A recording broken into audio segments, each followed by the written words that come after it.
There is a hive of activity here with many MPs and economists clamoring to respond, give their initial reaction to the MTPPS. I have with me the Minister in the Presidency, Minister Mondli Gungubele. Minister, one would look at this MTPPS and say there has been some bold action that has been introduced in terms of supporting state-owned entities, dealing with corruption. What's your initial reaction? I fully agree with you on that, in as far as putting resources towards fighting corruption.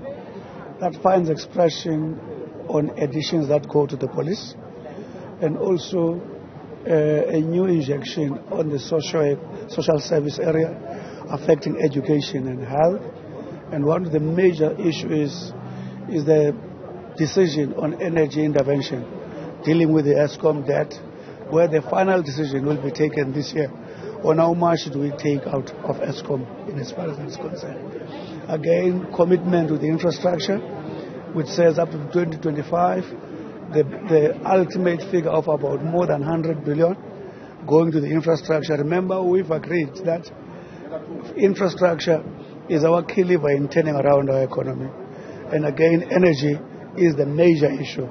Remember, the President introduced a plan currently this year of about 5 interventions, later followed by actually changing the board and putting youth skills. In other words, what I want to say, the Minister spoke about all the key challenges, be it electricity, be it rail infrastructure, be it the issues of crime, and how he in the budget then commits to intervene in those.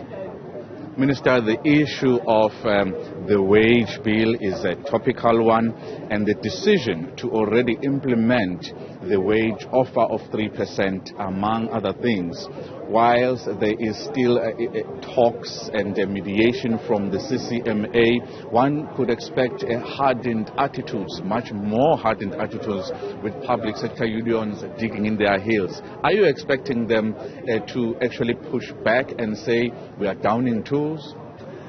The Minister said the tentative agreement was reached under mediation, and which reached actually the figures he's speaking about, and later whatever fallout occurred.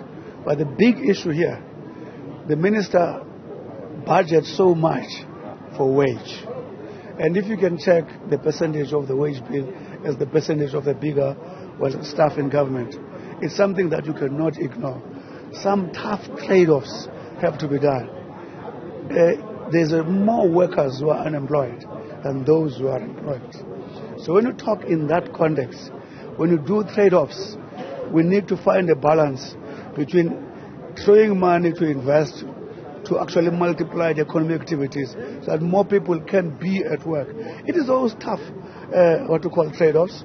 It might not be okay with the workers, but our greatest appeal to the workers is that let's find one another in actually dealing with those trade-offs. Minister Mondli Gungubele, thank you very much. There you heard him, that appealing to public sector unions and workers to actually ensure that there is a balance. They see this particular offer for what it is.